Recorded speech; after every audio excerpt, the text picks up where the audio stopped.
Abra su Biblia en Primera Carta de Pedro, capítulo 3, versículos del 1 al 7. Primera Carta de Pedro, capítulo 3, versículos del 1 al 7. La semana pasada abordamos dentro de la serie de enseñanzas un tema acerca del perdón. Hoy vamos a entrar en un tema que tiene que ver mucho con la esposa y también con el esposo. Y esto involucra también a toda la congregación, porque vamos a ver dentro de este texto que el contexto inmediato nos quiere llamar a una conducta de vida que glorifique a Dios. Vamos a leer primero en versión Reina Valera. Primera de Pedro 3, del 1 al 7. Primera de Pedro, primera carta. Sí. Capítulo 3, versículos 1 al 7. ¿Lo tienen? Significa así. Gracias.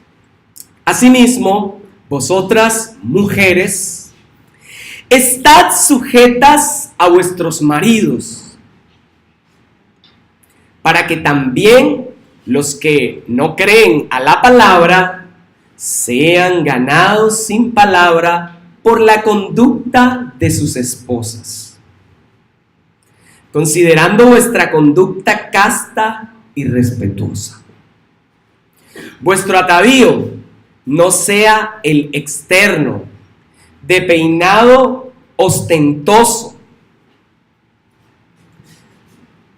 de vestidos, de adornos de oro o de vestidos lujosos, sino el interno, el del corazón, en el incorruptible ornato de un espíritu afable y apacible, que es de grande estima delante de Dios.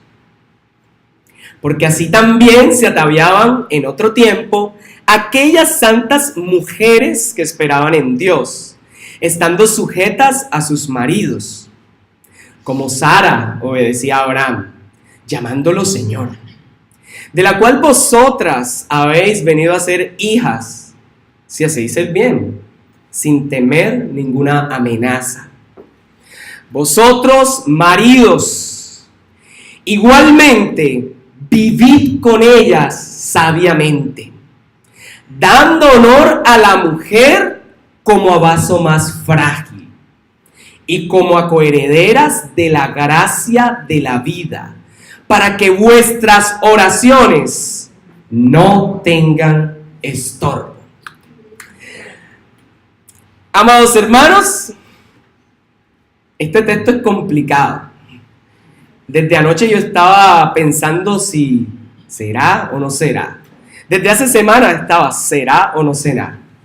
Pero es definitivamente. De hecho, yo estaba peleando ahí, yo tenía una enseñanza parcial por si acaso, pero nada. Entonces, el autor de esta carta, por el nombre de la carta, ¿quién será? Pedro. Pedro, y él mismo se autodenomina, si usted mira los primeros versículos, Pedro, apóstol de Jesucristo. Es decir, él se identifica como alguien que fue llamado por Dios. Aunque al final nos dice un lugar, dice, el que escribe desde Babilonia. Pero esa es una forma de decir Roma, ¿ok? Así que no piense que fue que reapareció ahí en el tiempo el imperio babilonio, no, simplemente le llama así a Roma.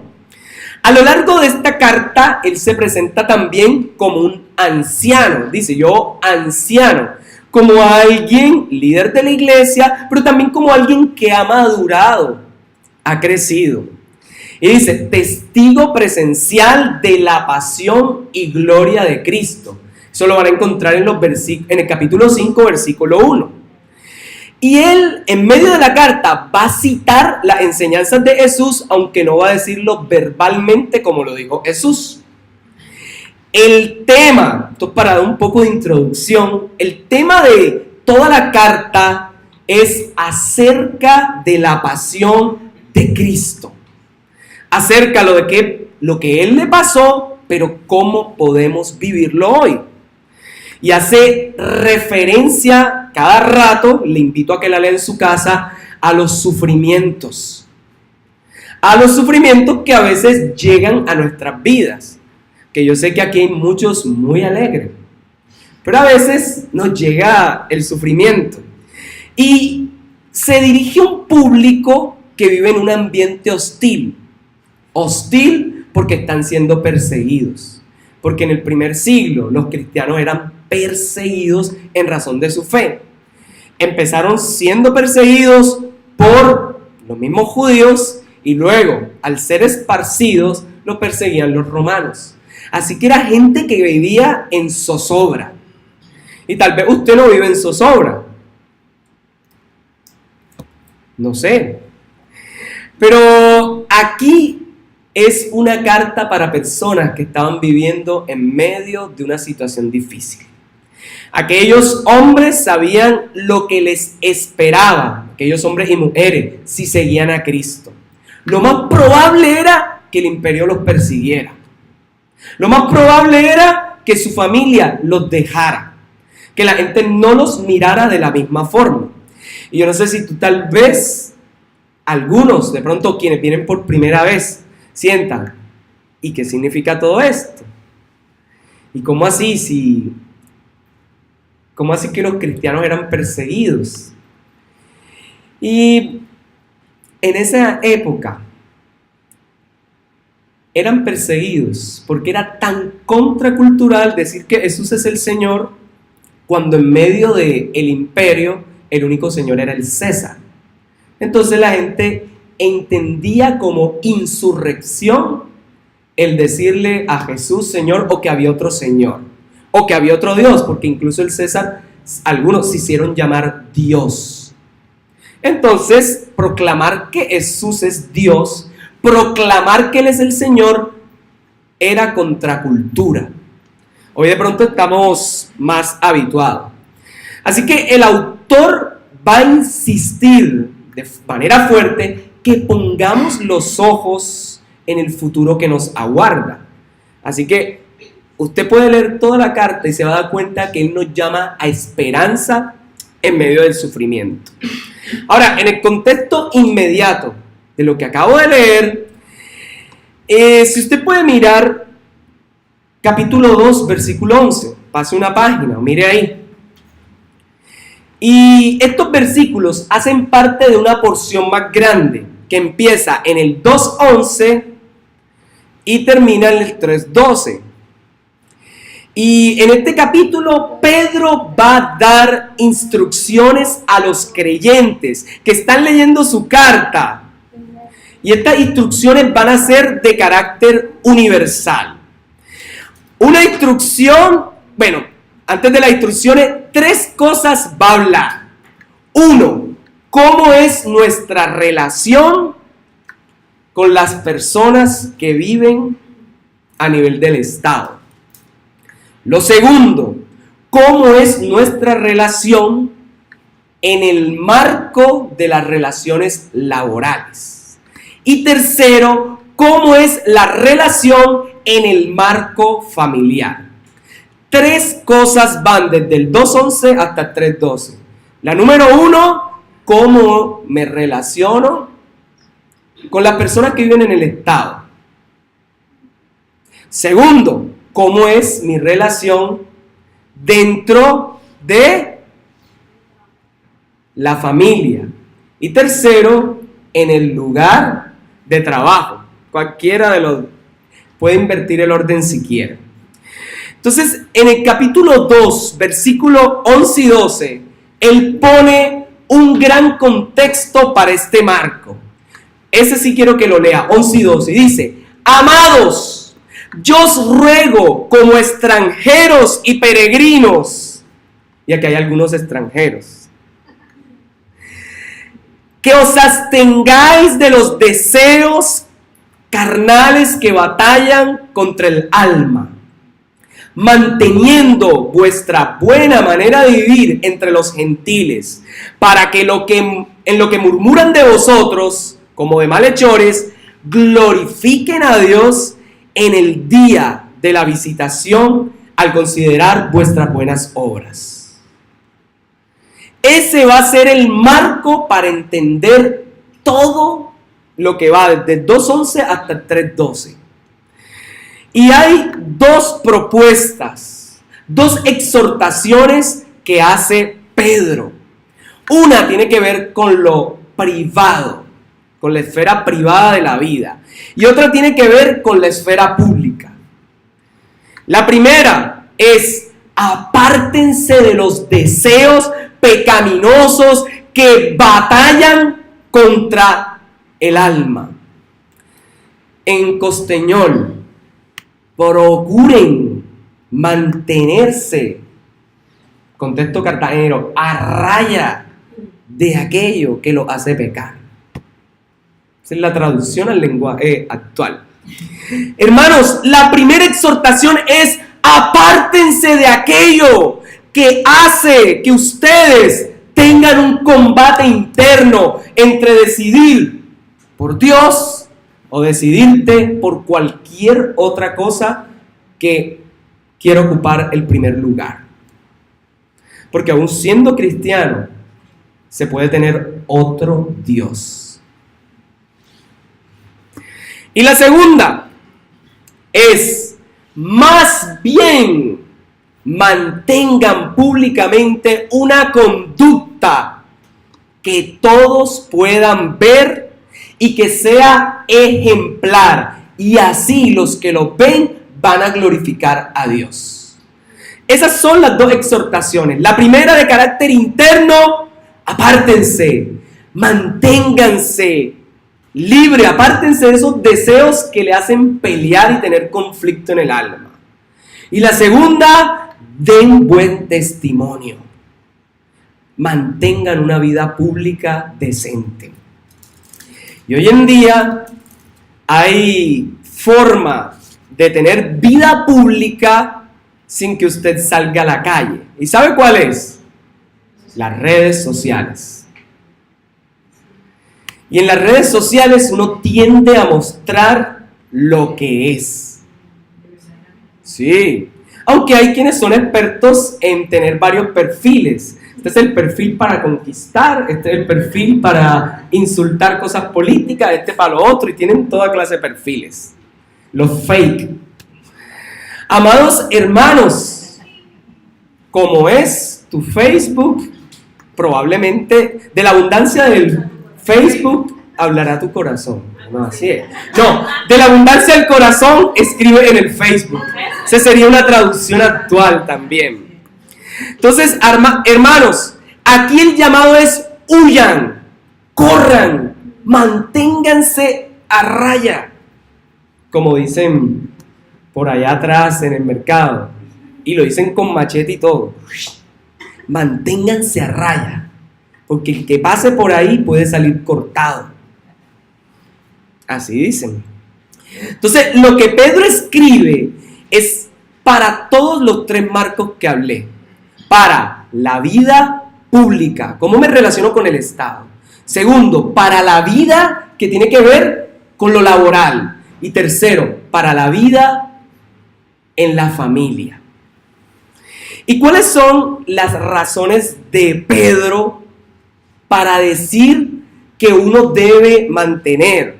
La razón es bien sencilla. Así como Marta, ¿qué nacionalidad tienes? Chilena. Así como ella es extranjera, pero está en su casa y su familia, ahora tiene su familia acá. Y bueno, son una combinación de hijos chileno-colombianos también. Así la razón de Pedro es: somos extranjeros y peregrinos. Es decir, en razón de la fe en nuestro Señor Jesucristo, entendemos que tenemos una nueva ciudadanía y que aunque transitamos por este mundo, pertenecemos al reino de Dios. lo cual no debe desvincularnos de las responsabilidades en esta tierra. Porque a veces somos tan celestiales que no nos gusta ni lavar platos, que no nos gusta ni tener contacto con la demás gente. Y si le van a pedir una moneda, también sale corriendo, sale huyendo. Usted sabrá. Entonces, como cristianos, no podemos olvidar, número 1, que somos de arriba. Pero número 2, vivimos acá abajo. Entonces, tenemos como embajadores representar lo que somos. Entonces, mi conducta no puede estar determinada por los modelos de este mundo. Si somos de allá, si somos del más allá, sonó raro. Si usted dice que es del más allá, no, si usted es del reino de los cielos, usted entonces debe representar esa ciudadanía. Si usted dice que es de Jesucristo, represéntelo. ¿Y cómo se representa? No solo abriendo la boca para decir, Jesús es mi Señor, para decir, Dios te ama, sino mostrando con tu vida que Jesús ama a esa persona.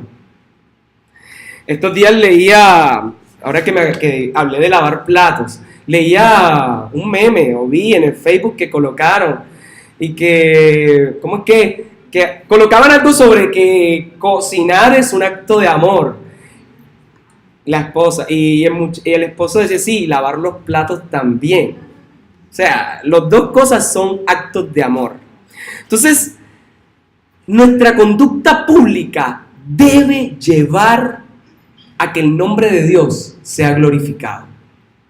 Yo te pregunto, si vamos a donde te conocen, donde trabajas, a otro lugar, y preguntamos, ay, ¿cómo te va con el hermano o la hermana tal? ¿Será que dirán, hermano qué? Ah, ¿tú eres familia o qué? ¿Qué dirán? Pero bien, vamos a lo que nos compete. Ya se acaba la introducción. Mire ahí el capítulo 3, versículo 1. Pásese ahí.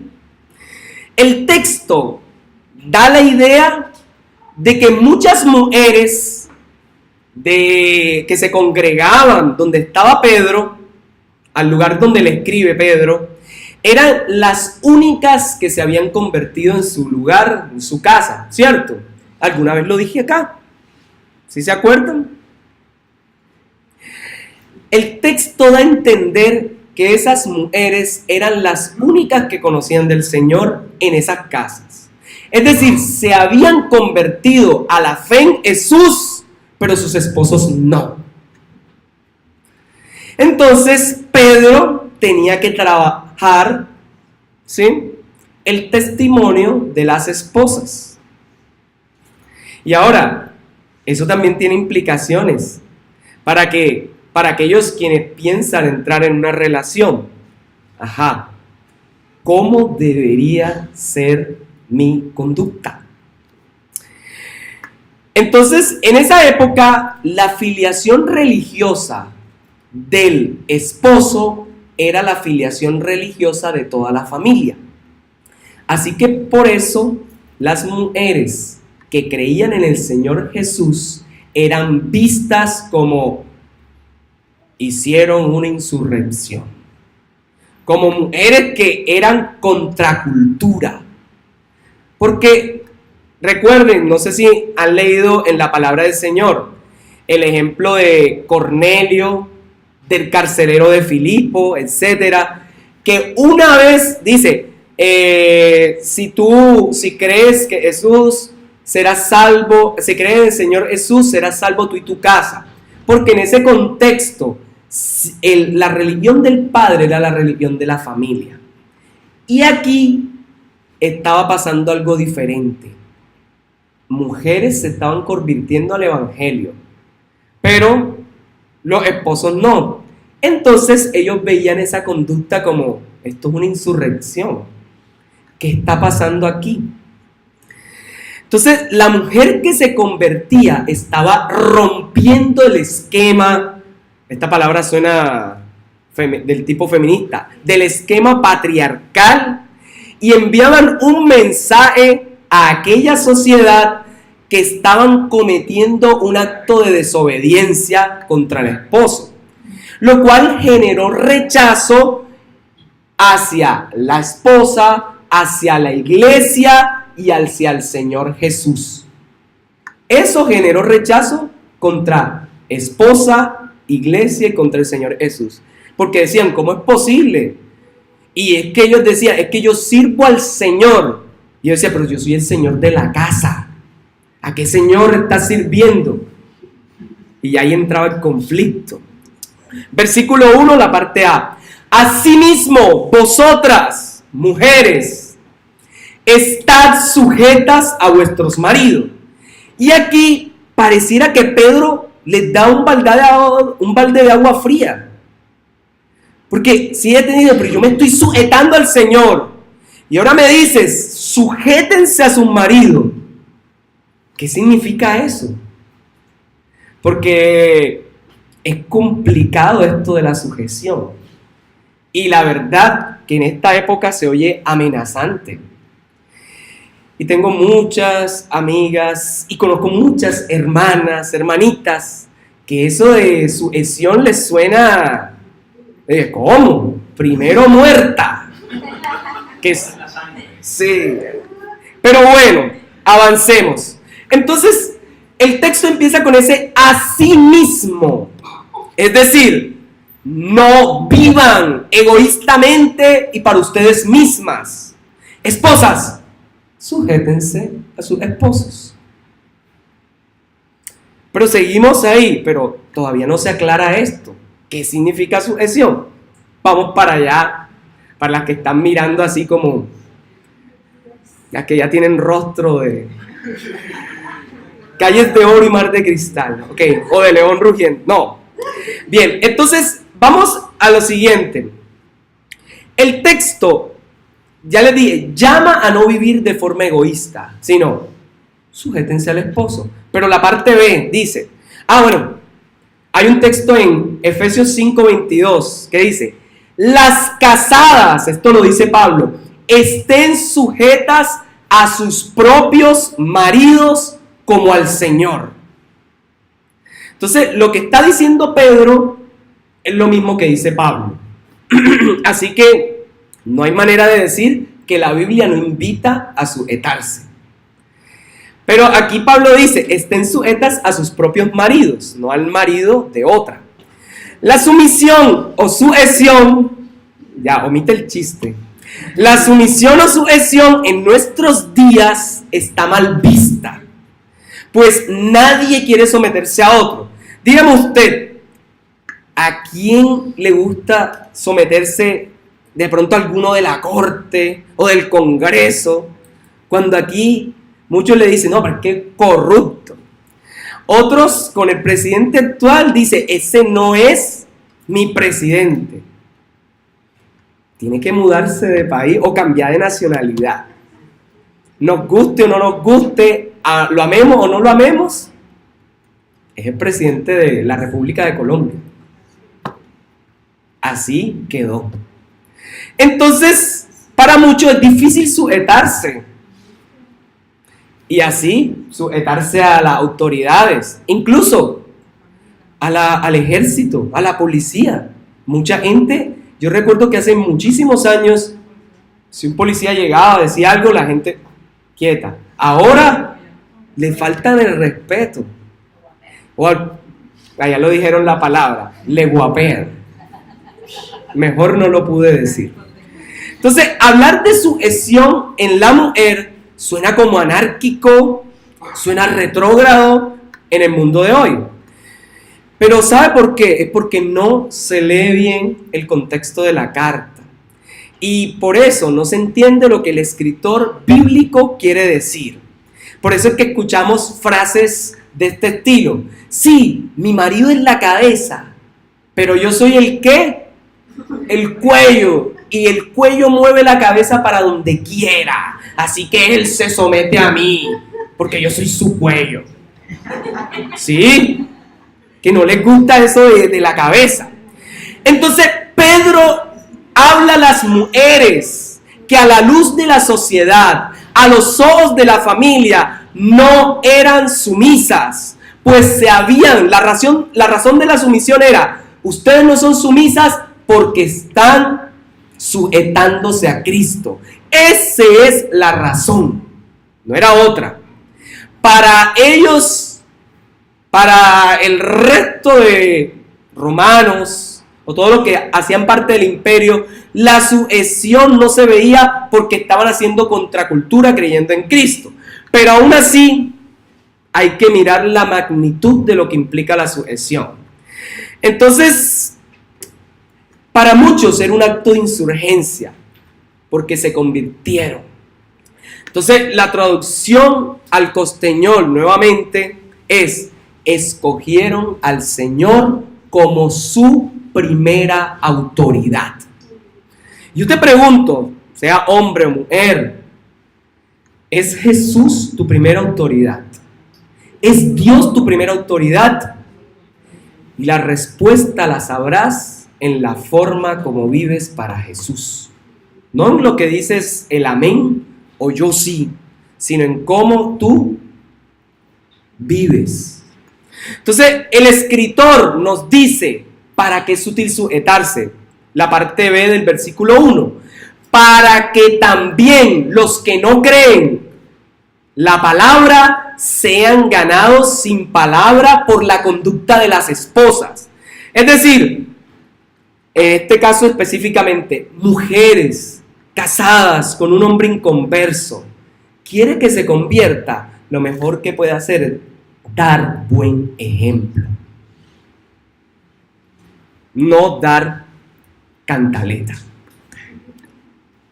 Entonces el texto está hablando de ese significado de la sujeción.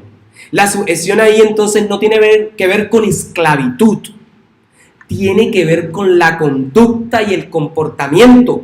Versículo 2 lo expresa de mejor manera: considerando vuestra conducta casta y respetuosa. Es decir, al observar la conducta íntegra, respetuosa de la mujer que da buen ejemplo, el hombre podrá llegar a los pies de Cristo.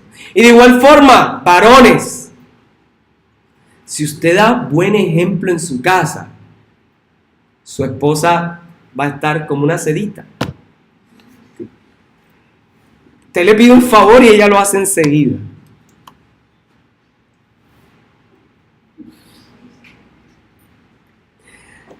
¿No son esas las falencias de los matrimonios de hoy? Que no hay respeto hoy, que no les importa decirse lo que sea.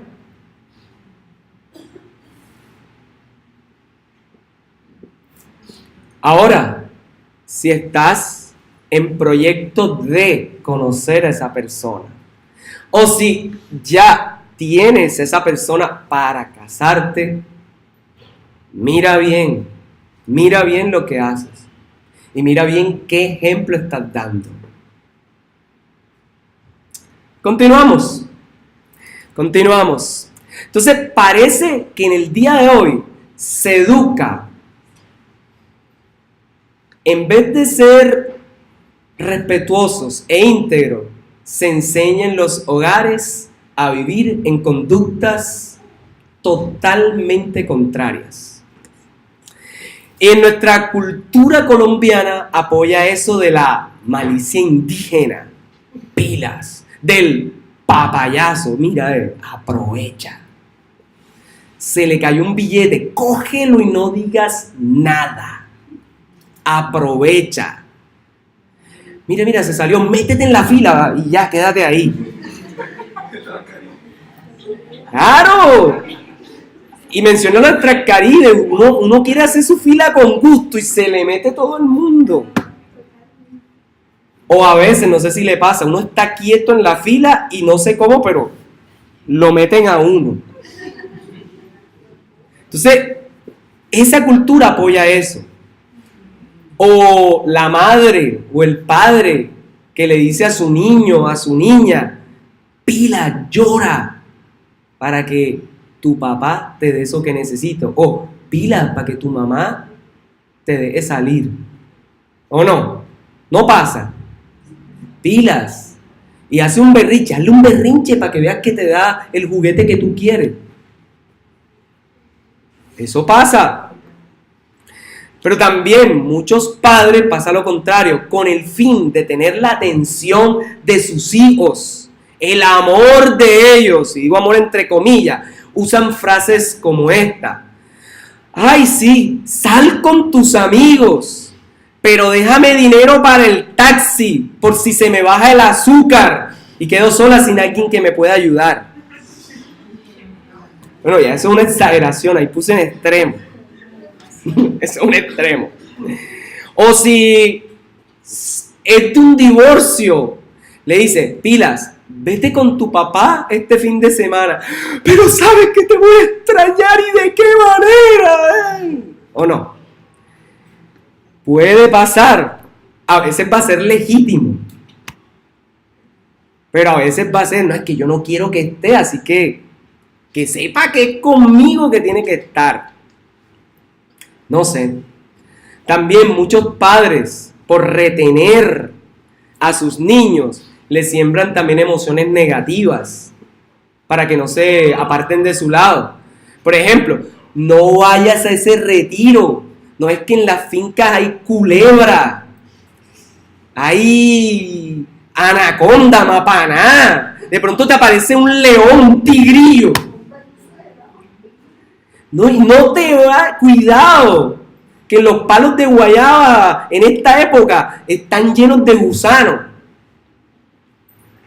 Mejor quédate aquí conmigo, si quieres vemos una película, salimos a pasear. Y entonces, en el fondo, muchas veces, en vez de hacerlo legítimamente diciendo, quiero prevenir que haya un accidente, o no quieres que vaya con alguna mala amistad, en el fondo lo que uno está diciendo es, no me dejes solo, no me dejes sola porque quedo vacío. También sucede. O se manipula con palabras o sin palabras, o con lágrimas o con risa, o con la indiferencia, ¿cierto? Y a algunos les sonó un vallenato cuando dije eso. Claro, porque hay indiferencias que dominan, que hacen perder la calma, ¿o no? Así dijo un filósofo de la canción vallenata, mostrando la realidad, sí, porque muchos le dicen, mira, hazte la indiferente para que veas cómo enseguida te mira. O no, y también pasa entre uno, no la miren, no le invite a nada para que veas que cae redondita, ¿o no? La indiferencia, va a ver que eso domina, ¿cierto? No digan, hay chat de WhatsApp donde amigas se escriben, ignóralo para que veas cómo cae, ¿cierto? Así que no inventen. Entonces se manipula hasta la persona que uno dice que ama.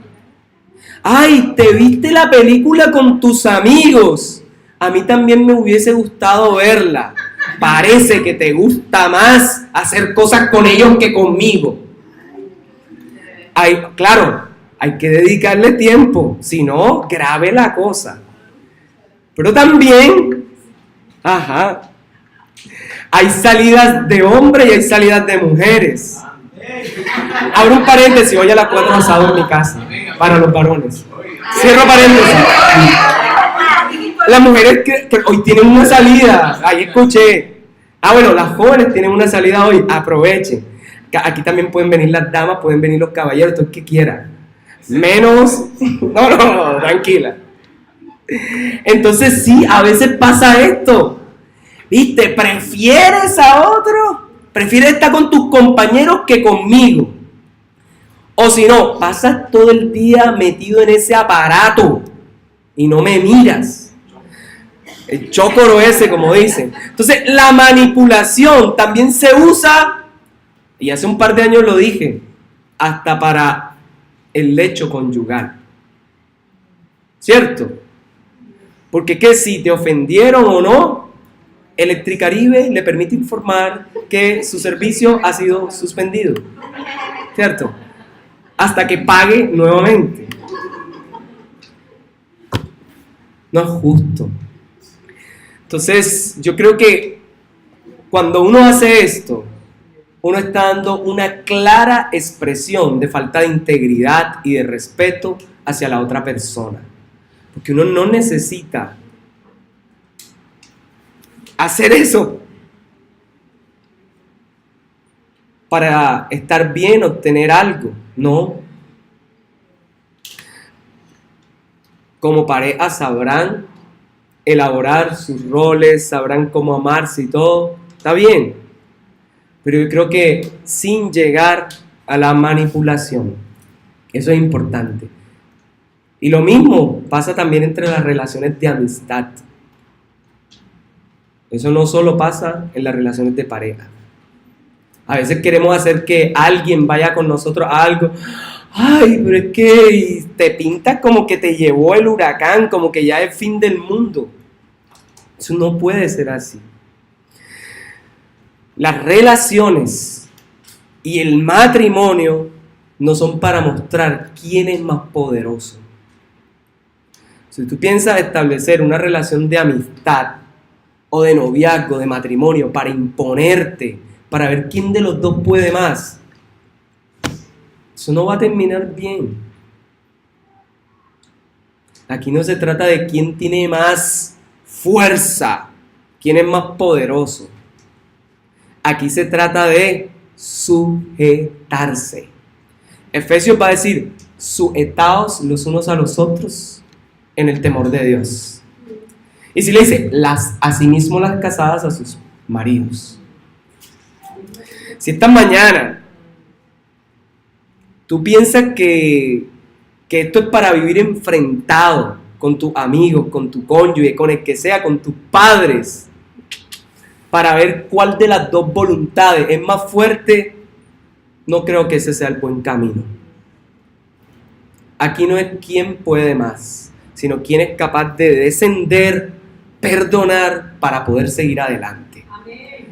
Y debe haber también un diálogo para trabajar eso que fue difícil. Que si no, no va para ningún Pereira, dicen así. Y si de pronto tú estás pensando que tu amigo, tu hijo, tu familia, tu novia, tu novio, tu esposa es un producto que tú vas a hacerlo terminar, o que ya vino producto terminado. La palabra dice en Filipenses 1:6, estando persuadido de esto, el que la buena obra empezó en nosotros será fiel en completarla hasta el día de Jesucristo. Así que, amados hermanos, no pienses que tú eres el que va a perfeccionar a tu pareja. Claro, Dios te usa. Claro que sí. Y tú puedes inculcarle buenas cosas. Pero el único que tiene el poder para hacer la transformación es Dios. Ningún ser humano puede lograrlo por su propia fuerza. Si no, toda mi familia estuviera a los pies de Cristo y todos los que yo conozco. Porque ¿quién no se esforzaría con toda la fuerza? Pero muchas veces nos esforzamos, pero es en el tiempo del Señor. Y yo sé que tú tienes un legítimo sentimiento porque tu familia esté a los pies de Él, o porque tu pareja, en lo personal, en lo familiar, en lo académico, en lo laboral, en todo, esté con el Señor. Pero si andamos hablándoles con críticas destructivas por la forma en que se viste, se peina o yo no sé qué, eso no va a llegar a ningún lado. De nuevo, basta ya de usar el nombre de Jesús y la palabra del Señor para criticar a la familia con el fin de destruirla o hacerle sentir mal. Porque ese es un extremo que a veces se llega. Y se usa la palabra para decirle, sí, pero mira, eres un tizón apagado, hijo del diablo, que se revuelque en la última paila. ¿Eso qué es? Cuando Dios nos llamó a amar. Sí, hay que exhortar, pero tienes que buscar junto con la exhortación, edificación y consolación. Si tu palabra, el Nuevo Testamento la trata como profecía, si cuando tú predicas eso, no lleva exhortación, con edificación y consuelo, tú no estás haciendo nada. Esa palabra tiene que venir de Dios. Entonces, como les dije también alguna vez, a veces nosotros nos escudamos diciendo, es que él no oye, no lee, ni entiende la palabra. Uy, es cerrado y trancado por dentro. No sé si alguna vez lo ha dicho. Y no ora como yo oro. Claro, todos oran diferente. Y si quieres realmente ayudar, entonces dedícale tiempo, así a veces te dé rabia, a orar. Como, ven, agárralo de las manos, agárrala. O con tu amigo, ya, vamos a orar todos juntos en este momento. Pero por tu propia fuerza no puedes hacer que alguien ore. Por tu propia fuerza no puedes hacer que alguien quiera invocar el nombre de Dios. Eso solo viene de Él. Así que no podemos forzar. Entonces te digo, ora con amor y ora con persistencia. Pero que el amor sea lo que acompañe todo. Y te repito, Filipenses 1:6. El que la buena obra empezó, la va a perfeccionar hasta el día de Jesucristo. Así que no te hagas falsas expectativas de tu esposo, de tu esposa, o como dicen acá cuando quieren enamorarse, del de repente, de la que te gusta. No te hagas falsas expectativas poniéndole un pedestal como si ya estuviera perfecto. Entiende que ninguno de esta tierra es perfecto y podemos fallar en algún momento. Entonces necesitamos la capacidad de perdonar que solo viene de Dios. Gran parte de las infidelidades en los matrimonios se dan, ya sabemos, a veces hay gente que no respeta, eso es obvio, pero también se da cuando denigramos y no le damos valor a esa persona. Cuando se empieza a subestimarla y haciéndola sentir como si no valiera nada. Y eso provoca que cuando venga alguien más que medio le diga algo, unas palabritas, se siente especial. Y si le sigue hablando más, y de pronto al principio fue algo positivo, porque quería verla sonreír, pero al final terminan enredándose. Y eso es lo que explica otra canción que está por ahí de moda, de otro filósofo de por ahí.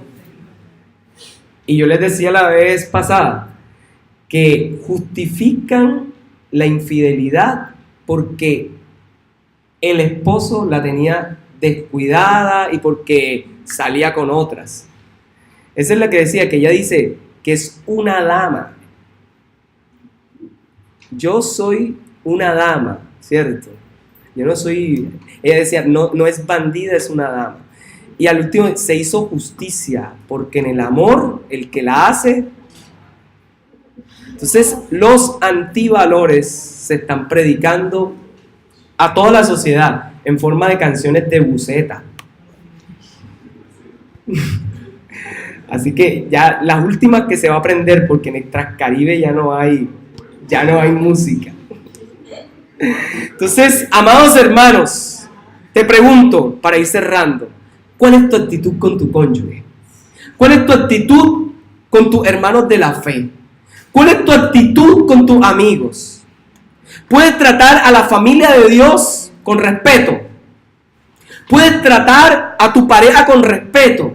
¿Puedes tratar a tus hermanos con respeto? ¿O tienes que siempre llegar a lo mismo, a la ofensa? Una buena pregunta. Volviendo al texto, la sujeción tiene que ver con no vivir para mí, y para mis pasiones pecaminosas. No puedo vivir para manipular. Estoy llamado a respetar y a no manipular, porque quien mejora al hombre es Dios. Y tal vez haya días que tú de pronto vayas a decir, es que no tengo ganas de sujetarme, porque no se lo merece, porque es un ¿qué? No es un hijo de Dios.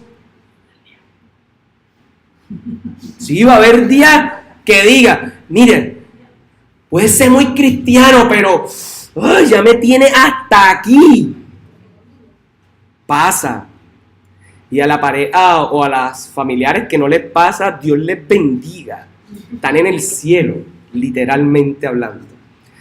Entonces, amados hermanos, uno se somete porque Cristo se sometió. Uno puede sujetarse, esposa, ustedes se van a poder sujetar a un hombre que se sujete a Cristo.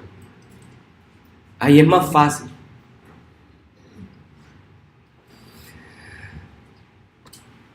Y hace rato les mencioné lo de las cantaletas. Las cantaletas no llevan a los pies del Señor, al esposo. Las cantaletas no llevan a los pies del Señor a la esposa. La cantaleta no va a hacer que tu hijo se transforme. Solo es el poder de Dios que actúa a través de tu vida dando buen ejemplo. El poder de Dios sí transforma. Y bastará con que le diga una vez, Señor te ama, y es probable que enseguida, o a veces tarda más, pero lo que sí les aseguro es que el poder de Dios en el buen testimonio actúa de manera preciosa. Y eso te invito. El poder entonces tampoco está en la chancleta. Ahora ya no usan chancleta. Eso era en la época cuando uno estaba pequeño. Mi papá lanzaba una que parecía como un gusarapo. Me perseguía esa chancleta. Se los digo. Tino. Esa chancleta era, yo no sé de qué, ni de cuero de llanta o de plástico y de caucho de llanta. ¿Sí? Y perseguía. No sé, o sea, yo se los digo, no sé cómo, pero siempre. Él estaba lejos y no sé cómo me daba.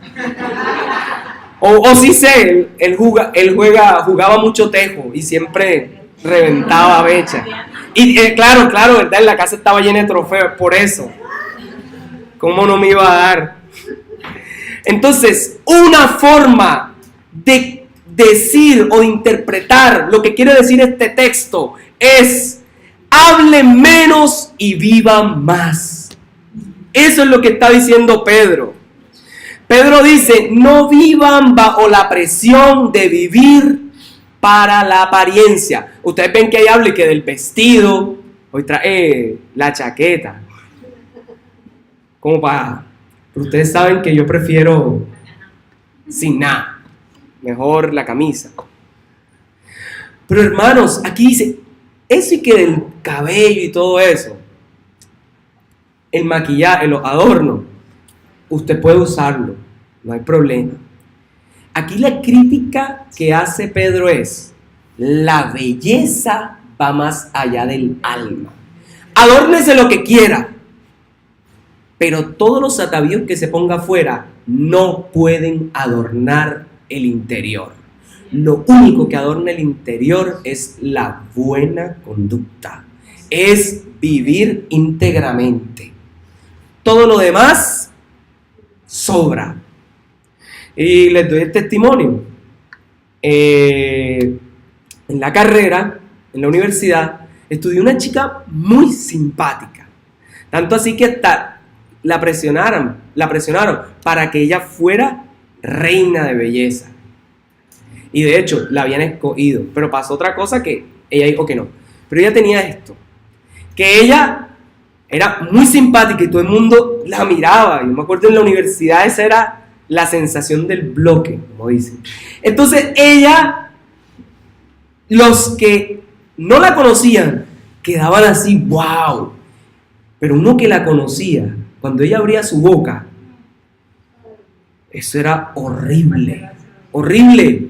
Todo lo hermoso de lo físico desaparecía. Y de hecho, en el salón nadie la miraba. De otros lugares, oye, ven acá, ella estudia contigo. Ah, sí. Oye, pero qué bonita. Ah, sí, deja que la conozca. No, sí, porque es que era terrible.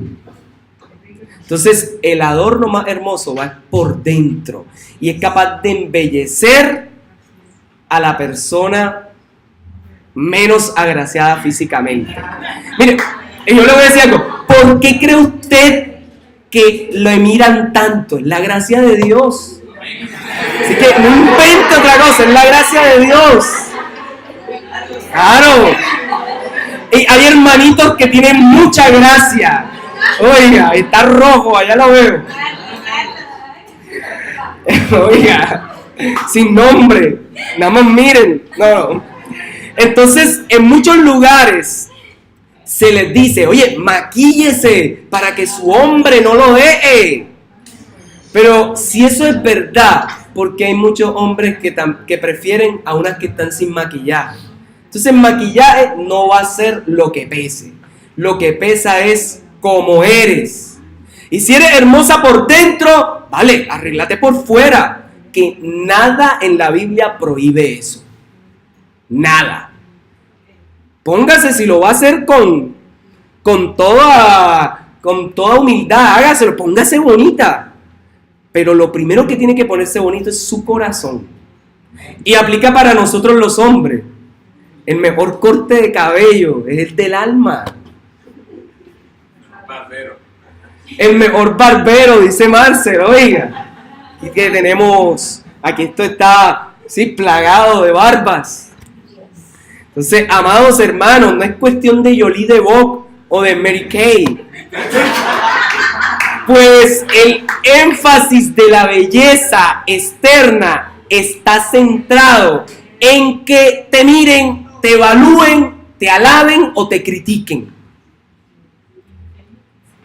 Pero la belleza interna la pueden criticar, pero esa permanece. Entonces, hermanos, no importa lo que el mercadeo impone como belleza. Aquí lo que importa es que la belleza de Dios se imponga en nuestros corazones. Termino con esto. Mujeres, que ustedes sean vasos más frágiles, más delicadas, no significa debilidad. No significa que ustedes son un vaso que se rompe facilito. Significa que así como Jesús fue manso, así ustedes son ejemplo de mansedumbre. Porque el hombre también aparece como un vaso que se puede romper, sino que la mujer le dice vaso más frágil. Ambos somos vasos frágiles. Pero si Dios nos llena, resistiremos. Una actitud apacible que opta por el buen trato en vez del alboroto y la rebeldía gana los corazones. ¿Quieres ganarte tu familia? Deja el alboroto y la rebeldía. ¿Quieres ganarte a tus hijos? ¿Quieres ganarte a tus padres? ¿Quieres ganarte a tu esposa, a tu esposo? Ya sabes. Y al final Pedro dice, aunque suena como incansable, dice, esto es posible. Y la muestra es la historia del pueblo de Israel. Ahí habla de, ¿cierto? De Sara, ya casi al final. Entonces le dice, si ellas como mujeres lograron agradar a Dios confiando en Él y que eran tan humanas como cualquier otra, ustedes pueden hacerlo. Y lo mismo para nosotros varones. Esto es de mucho cuidado. Las relaciones interpersonales, las relaciones de noviazgo, de matrimonio, las laborales, todas son duraderas cuando no se construyen en base a meramente lo físico o lo accesorial, sino cuando se construyen con lazos del alma. Esos son los amigos de toda la vida. Qué preciosa. Ya empezó a cantar, ahí tocaron el piano y empezó a cantar. Eso está bien. Entonces, hermanos, yo creo que el Señor quiere que hoy aprendamos sujeción. Y la sujeción se logra cuando imitamos el ejemplo de Cristo. Varones, si usted se somete a Cristo, le aseguro que su esposa se someterá fácil, porque ven usted el ejemplo. Entonces, a veces como hombres no vemos respuesta a las oraciones, y aquí pareciera que da a entender eso. Mira, pórtese bien con ella para que sus oraciones no tengan estorbo. Y eso es tan espiritual, el buen testimonio entre cónyuges, que pareciera que interfiere en esto de la oración. Entonces, lo mejor que uno puede hacer es sujetarse. Recuerden a Pablo: someteos los unos a los otros en el temor de Dios. Y sí, hay un orden. Cristo se sujeta al Padre. El hombre se sujeta a Cristo. Y así la mujer se sujeta. Si no hay sujeción, si no está esa cadena, nunca. Que un hombre que se sujeta al Señor va a ser para una mujer algo gratificante. Así que, varones, muchas veces las rebeldías de ellas son por uno. Muchas veces todo lo que uno dice, ¿por qué? Es porque uno a veces lo ocasiona y lo cultiva, lo siembra y después lo cultiva. ¿No quieres limones? Entonces siembra mango. ¿Quieres níspero? No siembres papaya. No puedes recoger lo que no has sembrado. Lo que sembramos en el corazón de la esposa, de los hijos, del esposo, de los amigos, de los padres, en algún momento lo recogeremos. Señor, gracias. Gracias. Porque qué bello es sujetarse a ti. Qué bello, Señor, es poder acercarnos a ti. Gracias porque el más importante testimonio cristiano empieza dándose en el seno familiar, cosa que a veces es tan difícil. Pero, Señor, hoy queremos aprender a sujetarnos en medio del seno familiar. Señor, aunque esta carta, aunque esta porción que leímos hoy al principio es muy larga con respecto a la exhortación a la esposa, termina dando duro a los hombres, diciendo que muchas veces por nuestra culpa pasan todos esos problemas. Señor, ayúdanos